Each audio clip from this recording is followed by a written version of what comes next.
서로 축복하겠습니다. 기도함으로 인생의 방향을 잡읍시다. 네, 당신이 바로 나시린입니다.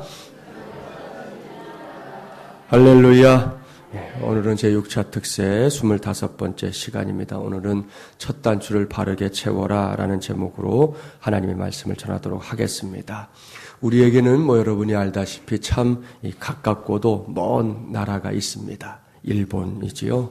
2차 세계대전 때만이 아니라 그 이전에도 우리나라와 일본은 정말 가까우면서도 좀 먼 나라처럼 그렇게 지내왔던 무수한 역사를 갖고 있습니다.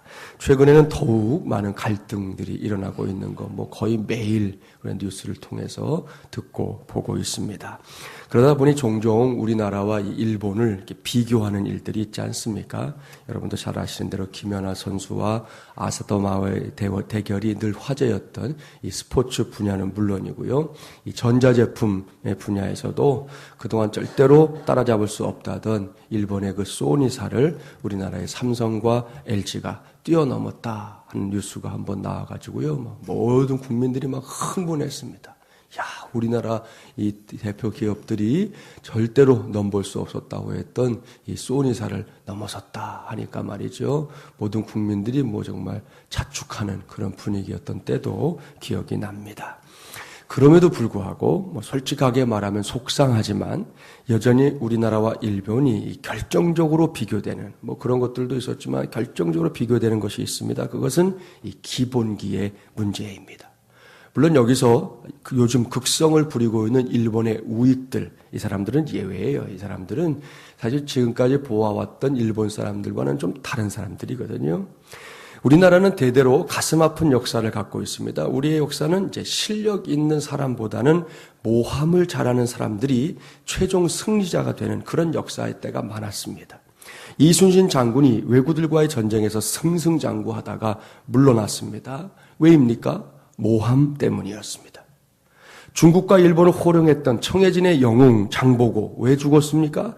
일본의 침략, 중국의 공격이 아니라 신라 내부의 모함으로 장보고가 결국 세상을 떠나게 되거든요. 그런데 일본은 어떻습니까? 일본에는 오랫동안 내려온, 여러분도 들어보셨을걸요? 신켄쇼부, 진검승부라고 하는 전통이 있습니다. 적어도 최종 승자를 결정할 때 정정당당하게 정면 승부를 벌여서 찾아내는 것. 이것이 그 사람들이 갖고 있는 아주 오래된 민족성에서 나온 전통입니다. 일본 만화가 우리나라에 많이 소개가 됐는데 그중에서 미스터 초밥왕이라고 하는 정말 남녀노소 많은 사람들이 보았던 유명한 만화책이 있습니다. 내용은 이런 것입니다. 상대편 초밥집의 음모로 인해서 내 초밥집이 망하게 됐습니다. 그래서 주인공이 동경에 올라와가지고 이 오른손과 왼손으로 동일 개수의 밥알을 잡아내는 신기에 가까운 훈련을 통해서 전국 초밥왕 대회에 나갑니다. 그리고 대회에서 최종 승자가 되어가지고는 이미 무너져버렸던 이 가업을 다시 일으키는 그야말로 드라마틱한 그런 내용의 만화입니다. 그런데요, 여러분, 이것이 일본의 정신이라는 겁니다.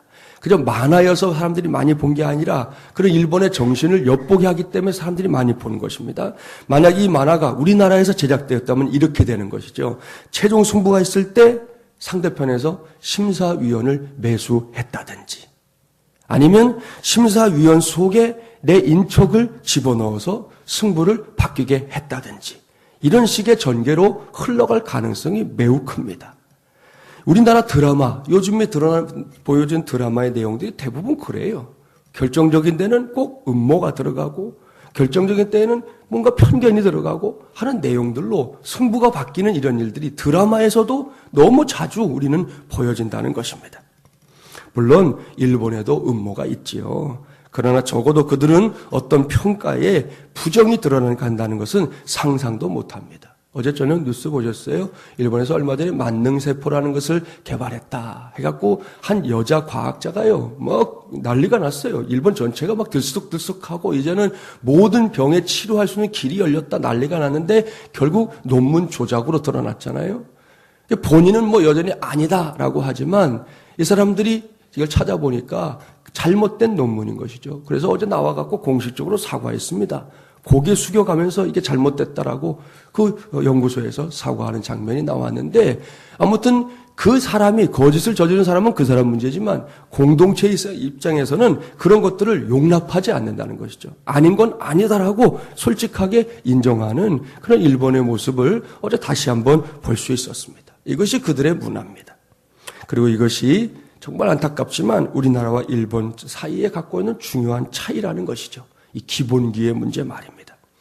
안타깝지만 첫 계단부터 제대로 정리되지 못한 문화가 지금 우리나라의 문화를 장악하고 있는데요. 이것이 얼마나 큰 손실인지 모릅니다. 이런 안타까움은 저 바깥 세상에만 있는 게 아닙니다. 오늘 주신 말씀을 통해 동일한 문제를 보여주고 있는 한 사람을 만나게 되는데요. 그는 사사 삼손입니다. 어제까지 우리는 사사 삼손이 나신인으로 세워지는 과정을 지켜봤습니다. 그는 결코 평범한 사람이 아니었습니다. 그는 특별한 사람이었습니다. 하나님을 위해 구별되었으니 말입니다. 얼마나 영광된 일입니까? 지극히 부족한 한 인간이 전능하신 하나님을 위해 따로 구별된 사람으로 살게 되었으니까 말입니다.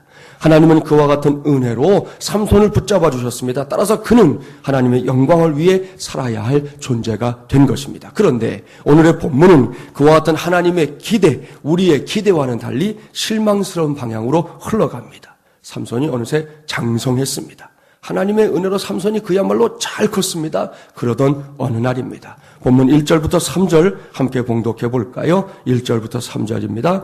삼손이 딥나에 내려가서 거기서 블레셋 사람의 딸들 중에서 한 여자를 보고 올라와서 자기 부모에게 말하여 이르되 내가 딥나에서 블레셋 사람의 딸들 중에서 한 여자를 보았사오니 이제 그를 맞이하여 내 아내로 삼게 하소서 하매 그의 부모가 그에게 이르되 내 형제들의 딸들 중에나 내 백성 중에 어찌 여자가 없어서 내가 할례받지 아니한 블레셋 사람에게 가서 아내를 맞으려 하느냐 하니 삼손이 그의 아버지에게 이르되 내가 그 여자를 좋아하오니 나를 위하여 그 여자를 데려오소서 하니라. 삼손이 하루는 자기의 고향인 소라 땅에서 남서쪽으로 5km 정도 떨어진 곳인 딥나로 갔습니다. 그곳에서 삼손의 눈길을 끈 여인이 있었습니다. 그 여인은 당시 이스라엘을 압제하고 있었던 블레셋 사람의 딸이었습니다. 그 여인의 이름이 무엇이었는지 모르지만 그 여인에게 대단한 매력이 있었던 모양입니다. 삼손이 한눈에 반해버렸으니 말입니다.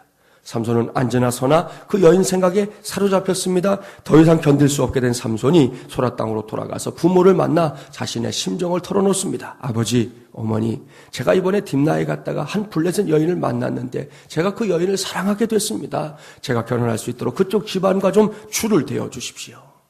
삼손의 간청은 부모에 의해 거절됩니다. 부모는 삼손이 블레셋 여인과 결혼하는 것을 반대했습니다. 왜냐하면 이것은 하나님의 말씀이 엄격히 금지하는 조항이었기 때문입니다. 더군다나 그동안 삼손을 나신인으로 알고 키워온 부모 입장에서 이방 여인과의 결혼은 있을 수도 없는 일이었습니다. 하지만 삼손이 때를 씁니다. 꼭 그 여인과 결혼하겠다는 거지요. 이런 상황을 놓고 사사기 기자가 보충적으로 설명해 주는 말씀이 한 절 더 있습니다. 4절 말씀 함께 봉독해 볼까요? 4절입니다.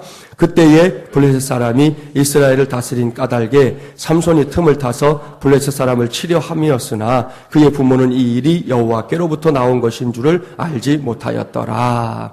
이 말씀은 사사기 기자의 부연 설명인데요. 여기에 중요한 사실이 있습니다. 우리는 이 말씀을 잘 이해해야 합니다. 언뜻 보면 이 말씀이 하나님께서 삼손이 이방 여인과 결혼하는 것을 용인하는 것처럼 보입니다. 지금 우리말 번역이 좀 그렇게 보이게 되어 있어요. 그러나 그것이 아닙니다. 하나님께서 지금 용인하고 있는 것은 한 가지. 그것은 사사 삼손을 통해 이스라엘의 대적인 블레셋을 물리치고 그 땅이 평화를 누리도록 하는 것. 그것은 하나님의 뜻입니다.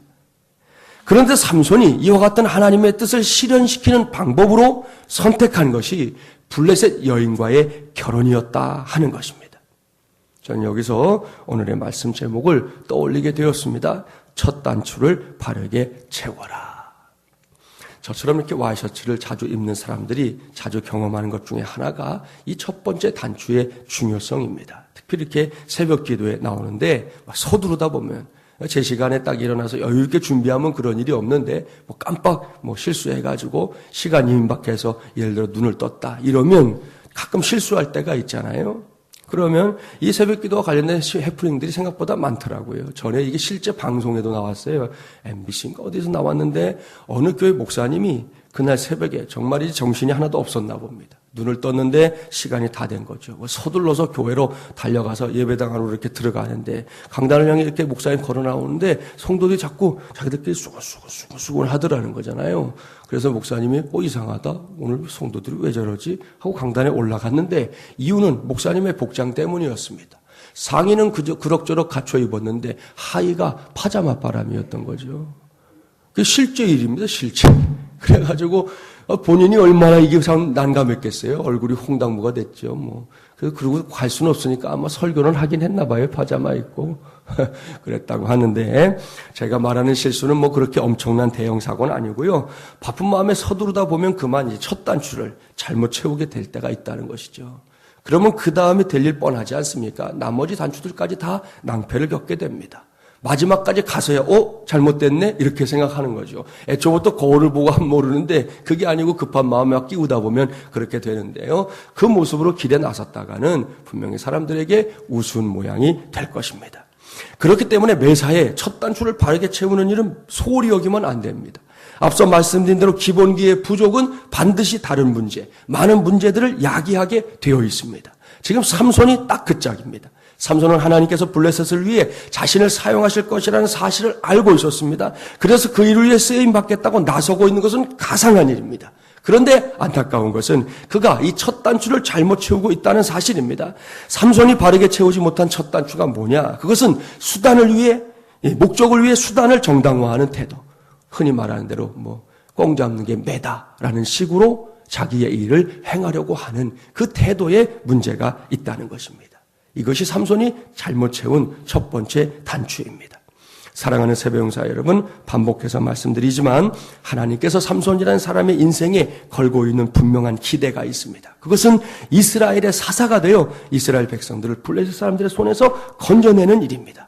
이것이 하나님의 기대요, 삼손이 살고 있는 이유입니다. 그러나 여기서 우리가 반드시 잊지 말아야 할 것이 있습니다. 그것은 그와 같은 목적을 이루어야 한다는 거창한 명분이 있다 하더라도 정당하지 못하고 하나님께서 원치 않는 수단을 통해 그 목적에 도달하려고 해서는 안 된다는 것입니다. 삼손이 놓치고 있는 것이 바로 그것이에요. 그는 이렇게 첫 단추를 잘못 채움으로 인해 그 후에 많은 아픔을 겪게 됩니다. 이런 일이 비단 삼손에게 국한된 일이겠습니까? 아닙니다. 창세기에 나오는 족장 야곱 아시죠? 그가 얼마나 축복에 집착했던 사람이었는지 우리 다 알고 있습니다. 그는 장자로 태어나는 기회를 상실하고 형 에서가 가지고 있었던 장자의 축복을 언제든지 부러워했고 또 어떻게든 그것을 자기의 것으로 삼으려고 했습니다. 그래서 어린 시절에는 팥죽 한 그릇으로 장자의 권한을 자기가 사들이기도 했고 또 아시잖아요. 눈을 잘 보이지 않는 아버지를 속여서 장자의 축복 기도까지 가로챘던 사람이 바로 야곱입니다. 그러고 나서 삼촌의 집에 도망가가지고요. 20년을 살면서 또 삼촌하고 그냥 엎치락뒤치락 했던 세월이 성경에 자세하게 기록이 되어 있습니다. 여러분 보십시오. 첫 단추가 바르게 채워지지 못한 야곱의 삶이 그 이후에 어땠냐는 것입니다. 한마디로 파란만장했습니다. 복잡다단했습니다. 여기저기서 충돌이 일어났습니다. 물론 하나님은 이렇게까지 열정을 가지고 축복을 사모하는, 정말이지 마치 하나님의 축복 외에는 세상에 그 어떤 것도 없는 것처럼 구는 야곱을 축복해 주셨습니다. 하지만 그의 인생은 결코 평안하지 않았다는 것이죠. 괴로운 순간이 많았습니다. 고민에 빠지거나 신음하던 때가 많았다는 것이죠. 이것은 제 개인의 생각이 아니에요. 야곱이 직접 자기의 입으로 고백합니다. 성경 한 곳 찾아보겠습니다. 창세기 47장으로 가보세요. 구약 75쪽. 창세기 47장 8절부터 10절까지의 말씀을 보려고 합니다. 이 말씀이 첫 단추를 바르게 채우지 못했던 야곱의 말년 고백입니다. 8절부터 10절 우리 한 목소리로 봉독해 보겠습니다. 바로가 야곱에게 묻되 내 나이가 얼마냐? 야곱이 바로에게 아뢰되 내 나그네 길의 세월이 130년이니이다. 내 나이가 얼마 못되니 우리 조상의 나그네 길의 연조에 미치지 못하나 험악한 세월을 보내었나이다 하고 야곱이 바로에게 축복하고 그 앞에서 나오니라. 이것이 첫 단추를 바르게 채우지 못했던 인생을 살아온 야곱의 말년의 고백입니다. 뭐라고 말합니까? 내가 130년을 살았지만 그 시간들이 내게는 참으로 험악한 세월이었습니다. 그렇게 고백합니다. 하나님의 은혜가 아니었던들 야곱은 바로왕 앞에 서는 그 시간까지 살 수도 없었다는 것이죠. 종종 천길 낭떠러지 같은 길을 지나왔기 때문입니다. 가슴 졸이며 산 시간이 얼마입니까? 상대방을 속이기 위해 잔머리를 굴려야 했던 순간들이 얼마나 많았습니까? 더군다나 허벅지 관절까지 부러지는 아픔을 겪는 바람에 그 후에는 평생 쩔뚝거리며 살았던 사람이 야곱입니다. 이 모든 것이 야곱에게는 험악한 세월이었습니다. 그리고 그 험악한 세월은 철저히 첫 단추를 잘못 채운 삶의 결과였다는 것. 우리가 그것을 기억해야 한다는 말씀입니다. 사랑하는 여러분, 이 말씀은 오늘을 살아가는 우리에게도 도전이 됩니다. 지금 우리의 삶에서 바르게 채워지지 못한 첫 단추는 과연 무엇일까요? 여러분이 자신을 한번 되돌아보십시오. 하나하나 저와 여러분의 삶을 살펴보라는 말씀입니다. 아까도 말씀드렸지만 여러분 꽁 잡는 게 매다. 막 사용할 때 있는데요. 그 말이 함부로 사용되면 안 됩니다. 그래서 몇 해 됐어요. 제가 그게 참 충격이어서 아직도 기억이 나는데 어느 방송에서 뉴스였던 것 같아요.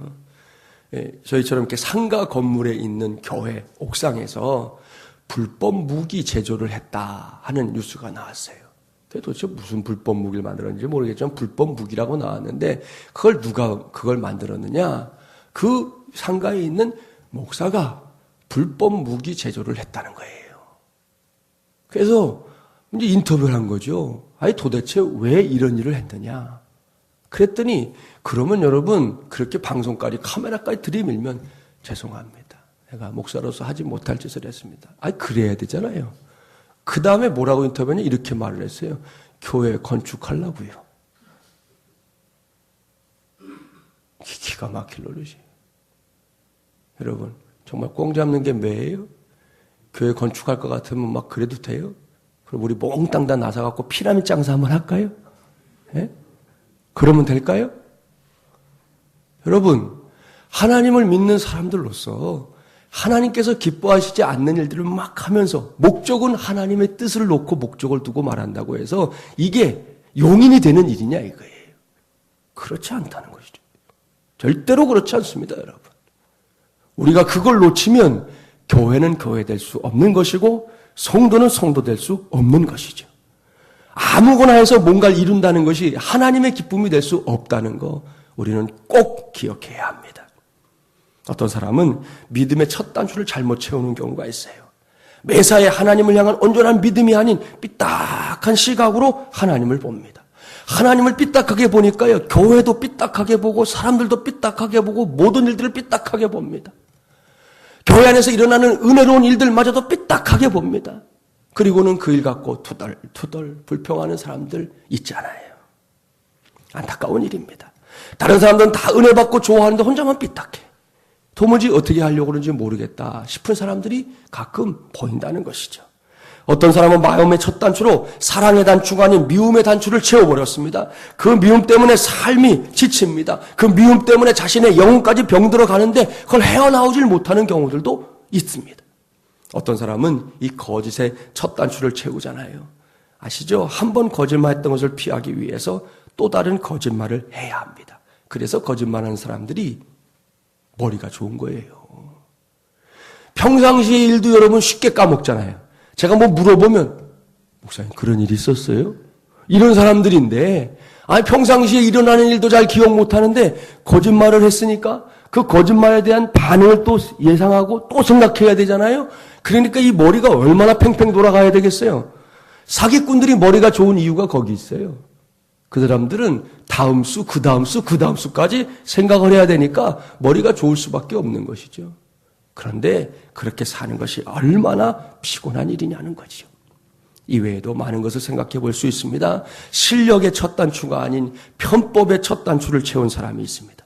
헌신의 첫 단추가 아닌 뺀질이의 첫 단추를 채운 사람이 있습니다. 기도의 첫 단추가 아닌 침묵의 첫 단추를 채운 사람이 있습니다. 용서의 첫 단추가 아닌 분노의 첫 단추를 채운 사람이 있습니다. 이렇듯 첫 단추를 잘못 채우면 안타깝지만 그 다음에는 아픔이 따라옵니다. 피곤함이 따라옵니다. 고통이 따라옵니다. 삼손이 그것을 경험하고 있는 겁니다. 본문 5절 이하의 말씀을 이제 내일 살피게 될 것인데요. 삼손의 삶이 피곤하기 그지없어요. 정말 힘들게 살았어요. 왜? 첫 단추를 잘못 채웠기 때문입니다. 하나님의 뜻하신 바 블레셋을 물리쳐야지 하는 목적은 분명했는데 그 목적을 이루는 수단을 잘못 선택함으로 인해서 계속되는 피곤함이 삼손의 인생에 찾아오고 있다는 것입니다. 말씀을 마무리합니다. 여기서 우리 모두 자신의 첫 단추를 잘 점검해야 합니다. 다른 거 없어요. 하나님의 말씀이라는 거울로 나를 비춰보면 됩니다. 다른 사람을 비춰보는 것은 어리석은 일이에요. 같이 신앙생활하는 누구를 비추어서 자꾸 얘기하면 그건 바보짓이에요. 하나님의 말씀이 최고의 거울인 줄 믿습니다. 그 거울에 비춰보면 거기서 잘못 채워진 나의 첫 단추를 발견할 수 있습니다.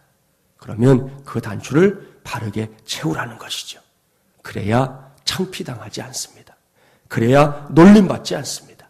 그래야 진짜 목적한 바를 아름답게 이루는 열매의 주인공이 되는 것입니다. 빠를수록 좋습니다. 이 시간을 통해 어서 빨리 첫 단추 바르게 채워서 제대로 채워서 이전보다 더 멋진 인생의 주인공들이 되시기를 주님의 이름으로 간절히 축원합니다.